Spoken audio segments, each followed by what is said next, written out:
Good morning everyone, I am doctor Piyush Kumar Agarwal. मैं एक cancer surgeon हूँ। हम आज बात करेंगे साइटोरेडक्टिव सर्जरी और हाइपेक के बारे में। ये होता क्या है?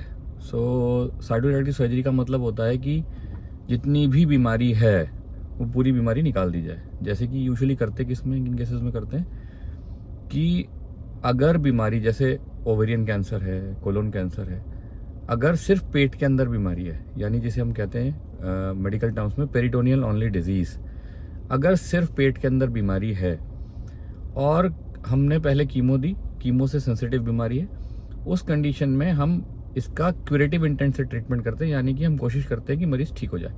इसमें हम क्या करते हैं कि पूरी पेट के अंदर जितनी भी बीमारी है वो पूरी हम बीमारी निकाल देते हैं। निकालते कैसे हैं कि अगर कोई आंत में कहीं पर घुसी पड़ी है तो उस आंत को निकालते हैं, उतने हिस्से को निकालते हैं।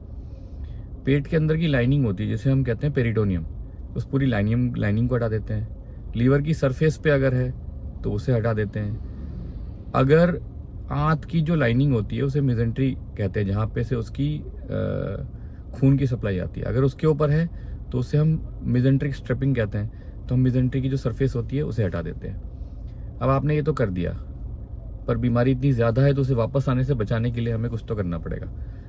तो वो जो प्रोसीजर है उसे कहते हैं हाइपेक। ये बड़ा स्पेशलाइज्ड प्रोसीजर है। इसमें हम पेट के अंदर गर्म करके एक स्पेशल मशीन द्वारा कीमोथेरेपी डालते हैं। 43 डिग्री सेंटीग्रेड पे कीमोथेरेपी चलती है। कीमोथेरेपी अलग अलग प्रकार की होती है, अलग अलग कैंसर्स के लिए। 90 मिनट तक हम इसको पेट के अंदर घुमाते हैं। तो बेसिक पर्पस क्या होता है इसको करने का कि अगर कोई भी फ्री सेल्स हैं तो उनको मारना। गर्म करने पे कीमोथेरेपी की मारक क्षमता बढ़ जाती है कैंसर सेल्स के अगेंस्ट। तीसरा, कीमोथेरेपी की जो पेनिट्रेशन पावर होती है, अगर मान लीजिए हम सिंपल कीमोथेरेपी, ठंडी कीमोथेरेपी पेट के अंदर चलाते हैं तो उससे 1 मिलीमीटर या 2 मिलीमीटर उस सरफेस के अंदर जाएगी, पर एक बार गर्म करते हैं तो 3 से 5 मिलीमीटर तक अंदर जाने की संभावना बन जाती है। इससे फ़ायदा क्या होता है कि बीमारी का वापस आने की जो संभावना होती है वो कम हो जाती है।